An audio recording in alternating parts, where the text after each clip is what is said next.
Muy buenas, estimados y estimadas, sean bienvenidos a una nueva velada, a un nuevo repasito. Seguimos con obligaciones y bueno, vamos a arrancar donde lo dejamos, pero no antes sin dejar un comunicado muy importante en pantalla.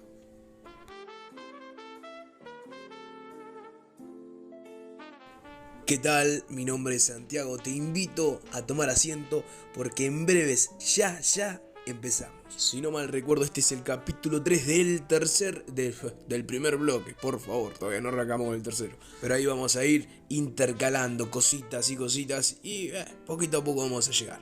Como siempre, como en todos los resúmenes, hacemos un breve repaso del capítulo anterior. ¿Te parece? En lo que quedamos el repaso pasado fueron en las obligaciones alternativas, aquellas obligaciones que se ven representadas en el artículo 1349 de nuestro Código Civil.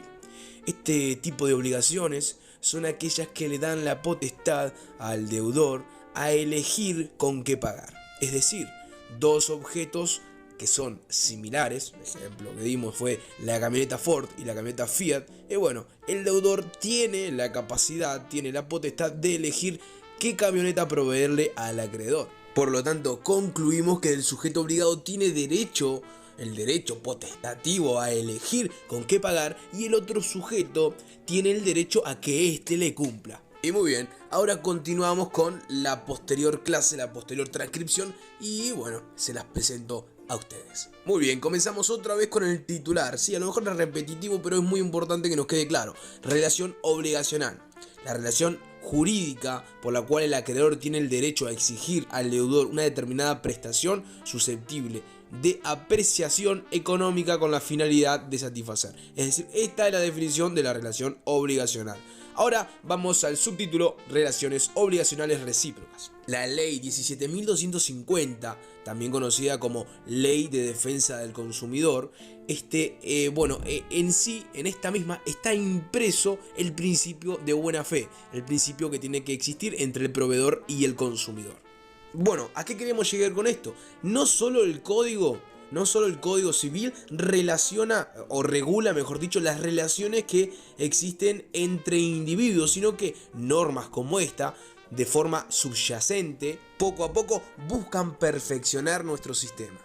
Es decir, lo que no encontramos en cuanto a garantías en el Código Civil, sí lo vamos a encontrar en esta norma, o al menos eso se espera. Ahora entremos dentro de otro terreno.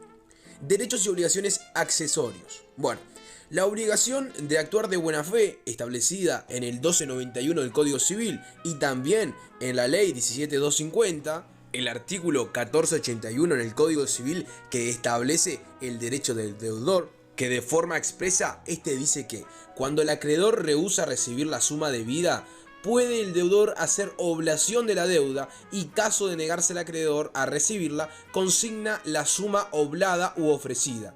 La consignación, precedida de la oblación, libra al deudor, surte a su respecto efectos de paga, y la suma así consignada perece para el acreedor. Abro un paréntesis acá, esta es una norma muy pero muy importante, la volvemos a retomar después en el tercer bloque. Ahora, otras situaciones jurídicas vinculadas a la relación obligacional pueden ser el derecho potestativo o sujeción, representada también en el 1350 de nuestro Código Civil, el cual establece que la elección pertenece siempre al deudor si no se ha concebido expresamente a el acreedor. Si el que ha de hacer la elección muere sin enajenarla, este derecho pasa a sus herederos. Tras esta línea tenemos al concepto de carga. Si el sujeto no realiza una conducta determinada, recibe una respuesta desfavorable por parte del sistema. Y el artículo que nos cita o nos lleva a ejemplo es el 2323 en cuanto a hipoteca. Bueno, en forma de síntesis con el ejemplo del 2323, el ejemplo de hipoteca, siguiendo la misma línea, si el sujeto no realiza una conducta determinada, va a recibir una respuesta desfavorable por parte del sistema. En este caso, te van a hipotecar el bien. En el derecho penal, que sería otra línea aparte, por ejemplo, para que quede un poco más claro, el que acusa y no tiene pruebas básicamente va a perder el juicio. Pero en este ámbito, en el ámbito civil, ocurre por ejemplo que el que no inscribe la hipoteca básicamente se va a perjudicar. La hipoteca es un derecho real que se atribuye a un determinado mueble. La hipoteca debe inscribirse en el registro respectivo, claro está, Y bueno, el derecho va a nacer o se va a concebir con la inscripción. Esto lo conocemos como publicidad constitutiva. Posteriormente lo vamos a desarrollar un poco más en el bloque 3. Es decir, estos son pequeños puntapiés a lo que vamos a encaminar. Si el acreedor, quien está interesado, no inscribe, tiene una respuesta desfavorable por parte del sistema. El sistema no le da derecho de hipoteca si no lo inscribe. Algo muy pero muy importante a destacar es que en sí se inscribe el derecho sobre el bien, es decir, el derecho real sobre el bien. No se va a inscribir el bien en concreto. Es decir, yo no voy a hipotecar en mi casa, sino que estoy hipotecando el derecho real sobre mi casa. ¿Se entiende? El derecho, no el bien material. Y después, algo básico, sabemos que el acreedor, bueno, la escritura pública la va a hacer el escribano, que básicamente es quien va a inscribir la hipoteca siguiendo esta misma línea. Bueno, culminado esto, también otro punto a tener en cuenta es que los sujetos de la relación relacional son determinados o determinables. Acá ya nos vamos de cabeza a las obligaciones pro rem. ¿Qué son las obligaciones pro rem? Bueno, básicamente el obligado es el titular del derecho real. Y acá nos remite a la lectura del 594, 594 y del 599. Bueno, vamos con otro ejemplo para que se entienda las obligaciones pro rem. Bueno, los obligados pro rem son aquellos, por ejemplo, si tengo una pared divisoria,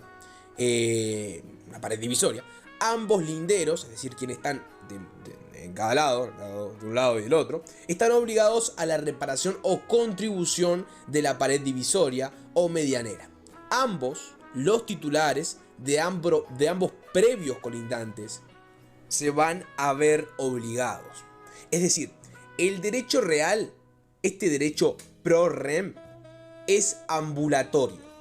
¿Qué quiere decir esto? Bueno, quiere decir que si adquiero un inmueble con una pared divisoria, de acuerdo a esto yo tengo la obligación. No es una deuda sobre mi nombre por ser yo, sino que es una relación que se forma por yo ser propietario. Si accedo a ser titular de derecho real de propiedad, se me aplica conjuntamente esta obligación. Entonces, en pocas palabras, ¿qué queremos decir? ¿Qué son las obligaciones pro rem? Bueno, estamos hablando de un derecho real que es ambulatorio. Estamos hablando de una obligación que voy a tener por ser adquiriente de la propiedad. Es decir, esta obligación no se aplica hacia mí, hacia Santiago en este caso, no se aplica hacia mi persona, sino que se aplica a todo aquel que obtenga este derecho. Si yo adquiero el derecho real de propiedad, bueno, conjuntamente va a venir esta obligación, una obligación que se va a aplicar a mí por yo ser dueño de esta casa. Yo tengo la obligación de reparar o contribuir con la pared divisoria. ¿Se entiende? No es a mi nombre, sino que la tengo por haber adquirido el bien. Hoy o mañana enajeno el bien, es decir, vendo el bien, y esta obligación no me va a perseguir de atrás. No me va a decir, che, vos tenés que arreglarme la pared divisoria. No, se va a hacer cargo el nuevo dueño. Otro ejemplo, soy propietario de un apartamento. Bueno, este apartamento, el ser propietario, bueno, es un derecho real. Sin embargo, viene de la mano con una obligación. La obligación personal, que es básicamente pagar los gastos comunes. Si yo quiero renunciar al pagar a esta obligación, bueno, voy a tener que renunciar al derecho de propiedad. Si renuncio a uno, renuncio a los dos. Muy bien, estimados y estimadas, ya fuimos comentando más o menos esta línea. Ahora pasamos al siguiente titular, que es el elemento o elementos de la relación obligacional. Bueno, primer elemento, sujetos. Es necesario de un acreedor, un titular de derechos, y el deudor, un titular de obligaciones. Es decir, el acreedor va a tener derecho a y el deudor va a tener la obligación de. Claro está que esto lo deben tener ya en la cabecita hace rato, que pueden ser personas físicas o jurídicas, y a su vez pueden ser sujetos determinados o determinantes, aquellos que se encuentren en una relación jurídica. También puede haber una pluralidad de sujetos activos o pasivos. Estos son clasificados en original o derivada, cosa que vamos a ver ahora un poquito más adelante. No te me apures. Hago otro paréntesis por acá. Estamos viendo recién pequeños conceptos que van a dejar hilos para después seguir tejiendo más adelante. En los videos del segundo bloque ya están especificadas las clasificaciones, etcétera, etcétera. Si querés, puedes ir, chusmear y venir y entender un poquito más. O si no, seguí el caminito, tranquilo. Ahora, vamos a un tipo de clasificación que sería la de obligaciones divisibles. En las obligaciones divisibles, el acreedor puede ir contra más de un individuo. Es decir, le deben pagar 50-50. Me deben 100.000 pesos, plácate, 50.000 pesos a vos, 50.000 pesos a vos, en caso de que hayan dos deudores. Pero si es indivisible, solamente puede ir por el todo contra uno de los deudores. Claro está, no te agarres de los pelos, decir que va a ir contra uno y el otro que no paga nada al final. No.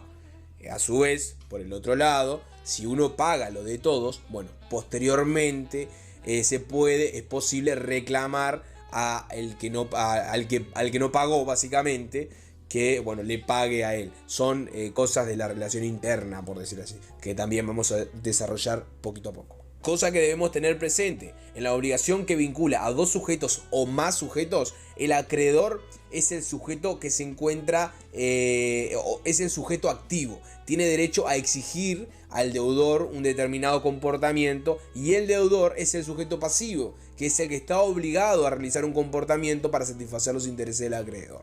Ahora, en cuanto a pluralidad de sujetos activos o pasivos, cuando hay más de un sujeto de carácter o en posición pasiva o en posición activa, esta puede ser de forma originaria o forma derivada. La originaria es cuando la pluralidad existe desde el inicio de la relación obligacional, y la derivada, en cambio, sería, por ejemplo, en el caso de una deuda, en el caso de que un deudor muera y lo hereden sus tres hijos. Es decir, pasan a ser deudores plurales en posición pasiva de forma derivada.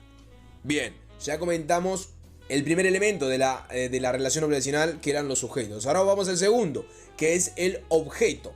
Bueno, el objeto es el contenido en esencia de la relación obligacional. Es la prestación que asume el deudor, a la cual está obligado y a la cual tiene derecho a exigir el acreedor.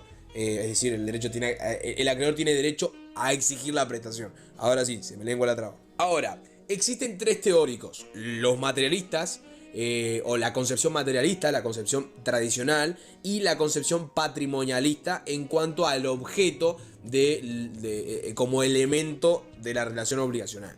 La concepción materialista, bueno, para esta concepción el objeto es la cosa en sí misma.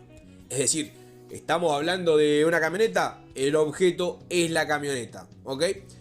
Para la concepción tradicional, el objeto es la prestación.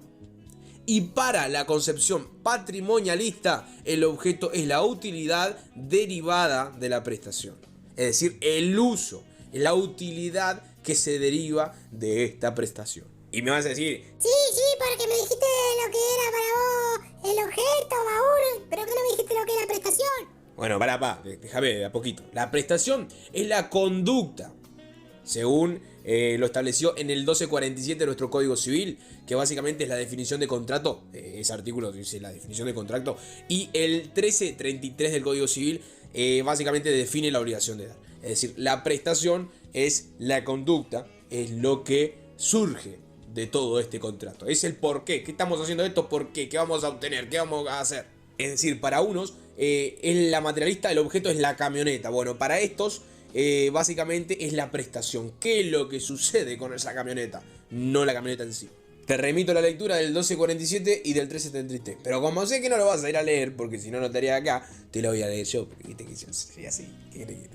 El artículo 1247 establece que contrato es una convención por la cual una parte se obliga para con la otra, o ambas partes se obligan recíprocamente a una prestación cualquiera. Esto es, dar, hacer o no hacer alguna cosa. Cada parte puede ser una o muchas. Ya podemos desglosar de la pluralidad. Ahora, el artículo 1333 establece que la obligación de dar es la que tiene por objeto la entrega de una cosa mueble o inmueble. El que se ha obligado a entregar una cosa debe verificarlo en el lugar y en el tiempo estipulado. Y en efecto de estipulación, el lugar y el tiempo convenible según el árbitro judicial. Ahora, si no sos pillo y no la agarraste, te lo explico por las dudas. Acabamos de definir con estos dos artículos la prestación. Es decir, la concepción tradicional visualiza al objeto como la prestación. Bueno, la prestación se ve establecida en estos dos artículos. Ahora, cambiamos de posición. Ahora, la posición material sería la cosa o el hecho. Vamos al artículo 283 y al 1376. Vamos de a poquito, por la duda, en caso de que no hayas agarrado. No sé, pispié, dije, bueno, capaz que no la agarró. Ahora sí, me corrijo. Concepción materialista, no concepción material. Para el objeto para esta concepción es la cosa en sí misma. Y acá nos remite a lo que sería cosa o hecho que se visualiza en el artículo 283 y 1376. El 1283 establece: no solo las cosas que existen pueden ser objeto de los contratos, sino la que se espera que existan. Pero es necesario que las unas y las otras estén determinadas, o al menos en cuanto a su género. ¿Qué quiere decir con esto? Bueno, puede existir un contrato que básicamente obligue a una de las partes a proveer algo que todavía no exista. Sí, puede. Por ejemplo, el pescador. Bueno, te ofrezco sardinas, 2 toneladas de sardinas. Bueno, cuando venga la época de, no sé, pesca de sardina, ni idea porque no soy pescador, me obligo a darte esto. Bueno, existe un contrato por algo que en este momento, en este momento no lo tiene.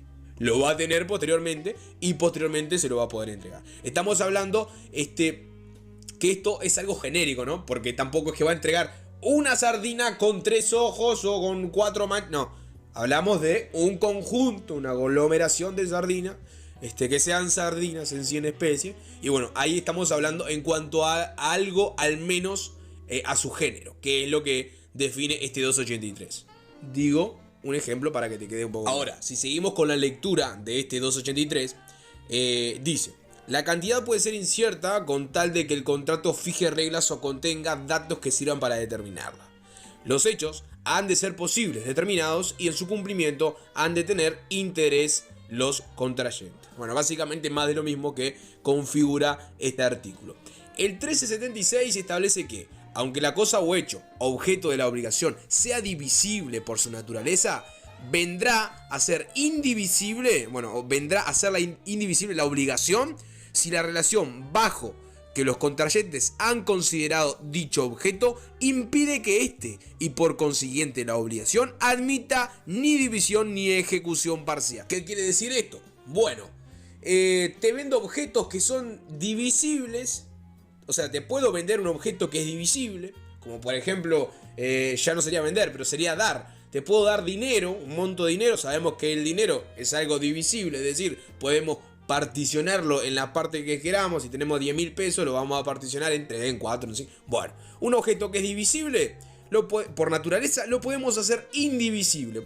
Siempre y cuando en la obligación que se haya generado en la relación, bueno, ambos contrayentes hayan considerado que dicho objeto sea indivisible, es decir, se impida su división. Esto quiere decir que si yo me obligo a darle 50.000 pesos a Pepito y a José, pero hago que esta obligación sea indivisible, aunque hablemos de dinero, bueno, a uno de los dos le tengo que dar los 50.000 pesos. Fue horrible, después se repartirán ellos o harán como quieran. Pero a uno de los dos le tengo que dar porque es indivisible. Dijimos que no podemos dividir la plata. Ahora, cambiamos de concepción patrimonialista. La que el objeto es la utilidad derivada de la prestación. Ahora, vamos a artículos que desarrollan la utilidad de la prestación, como lo son el 1249 y el 1283, inciso final. El 1249 establece que el contrato se llama gratuito cuando solo tiene por objeto la utilidad de una de las dos partes, sufriendo la otra el gravamen, y oneroso cuando tiene por objeto la utilidad de ambos contrayentes o contratantes, gravándose cada uno a beneficio de otro. Es decir, acá estamos visualizando la utilidad. Está siendo útil, en el caso de los gratuitos, una parte está sufriendo el gravamen, por lo tanto es útil, entre comillas, podemos decirlo, la prestación es útil para una de las partes. Mientras que en el caso de los onerosos, hablamos de que ambas partes están gravándose cada uno en beneficio del otro. Bueno, acá la utilidad es para ambas. Bueno, ahora les presento un ejemplo para que se entienda un poco más la utilidad de la prestación para la concepción patrimonialista. Bueno, un ejemplo. podría ser, está el acreedor y está el deudor, y hay una camioneta en medio. Bueno, el deudor le debe esta camioneta. Esta camioneta Fiat del año 2010. Bueno, esta camioneta se incendia. Por lo tanto, ¿qué es lo que va a pasar acá? Sabemos que el acreedor va a ir a solicitud de remedio, que ya lo hemos visualizado en otros videos. Puede solicitar la ejecución forzada por equivalente. Es decir, el deudor le tiene que pagar la plata, le tiene que dar el dinero que, según esté estipulado, cueste la camioneta. Por lo tanto, entonces, en este caso, está la utilidad de la prestación. Es decir, el acreedor no va a ir por el objeto. Es decir, sino que va a ir por la utilidad de la prestación. No va a obtener el objeto, sino que va a obtener la utilidad. Y bueno, básicamente ese sería un ejemplo para que quede un poco más claro. Es decir, va a recibir el acreedor el accionar, la utilidad, no la prestación que debería haber recibido. Y bueno, ahora tenemos conceptos o cositas que también han de estar presentes en el objeto de, de lo que estamos hablando, de la obligación contractual. Que como lo son la prestación, la finalidad, el vínculo y la seriedad. Bueno, la prestación tiene que ser determinada, tiene que ser posible física y jurídicamente. Además tiene que ser lícita y con intereses para el acreedor. Es decir, yo no voy a contratar con alguien por algo que no quiero. O sea, voy por eso, que ya es algo determinado porque yo determiné que lo quiero. Es posiblemente y físicamente, voy por la camioneta azul. Bueno, voy por la camioneta azul, está determinada, es posible porque es física y jurídicamente posible. Es lícita, tiene que ser lícita porque si no, el contrato es, bueno, lo vamos a ver después, no te voy a hacer spoiler. Pero, si no es lícita, ya estaría dañando uno de los elementos del contrato. Y obviamente yo voy a buscar satisfacer mi interés como acreedor. Ahora, tiene que haber finalidad. Es decir, al yo obtenerlo voy a satisfacer mi interés como acreedor. Tiene que haber vínculo. Tiene que existir conexión entre el derecho personal y la obligación. Y por último tiene que haber seriedad. No puede quedar al arbitrio de una de las partes. Esto está dispuesto en el 1253 y en el 1291 del Código Civil. Constriñe la libertad de los sujetos. Porque sin la seriedad sería como... Hola, sí, vengo a contratar con vos, Sí, ya está, no se diga más, tengo lo que querés. Te vas a llevar esto. Bueno, pero yo no quería... Dale, llévatelo. Bueno, dale. Claro, o sea, no solamente que no vas por un objeto determinado y físico de tu interés para satisfacer tu interés, sino que, bueno, no puede quedar al arbitrio de una de las partes que es lo que se va a contractuar. Es decir, si una parte está interesada... Se le ofrece algo, está interesada, perfecto, porque está interesada. Pero a mí no me vas a obligar a contratar con Bob por algo que no quiero. Sino que no hay interés, no hay consentimiento de partes. Y sin consentimiento de partes, depende del teórico, no voy a adelantarlo, pero depende del teórico, puede haber una nulidad absoluta o no. Sí, y puede haber una inexistencia.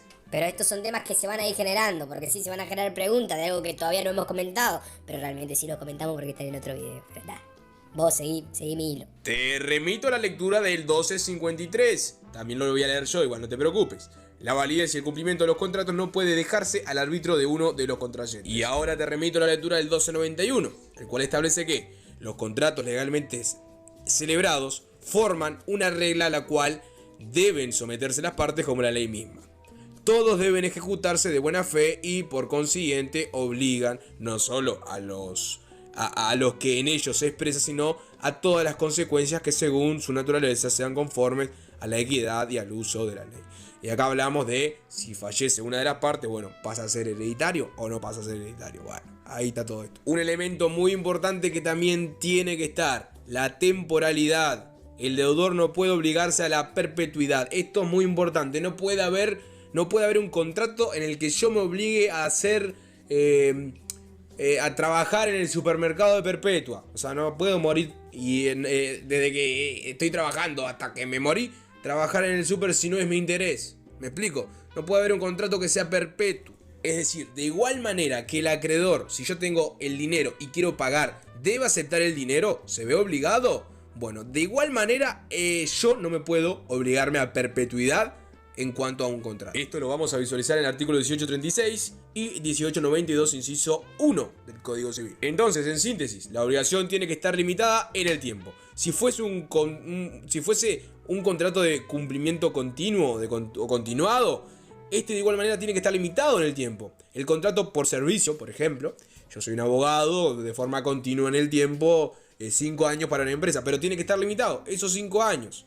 Un contrato de ejecución continua tiene que estar limitado. Si no existe un plazo, el deudor, bueno, se puede desligar básicamente cuando quiera, obviamente existiendo algunas cláusulas, etcétera, respetando todo lo legal. Básicamente puede desistir cuando quisiera. Pero no está condenado a cadena perpetua por hacer algo constantemente. No voy a ser abogado hasta que me muera de vos. No voy a seguir haciendo esa cosa. Ya está.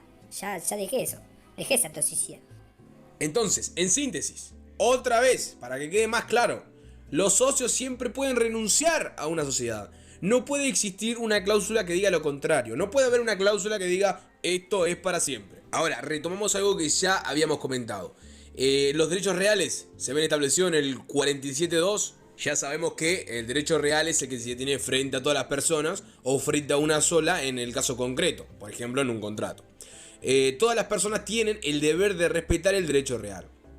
Los derechos reales de uso y goce, hay una relación directa con la cosa en este tipo de derechos.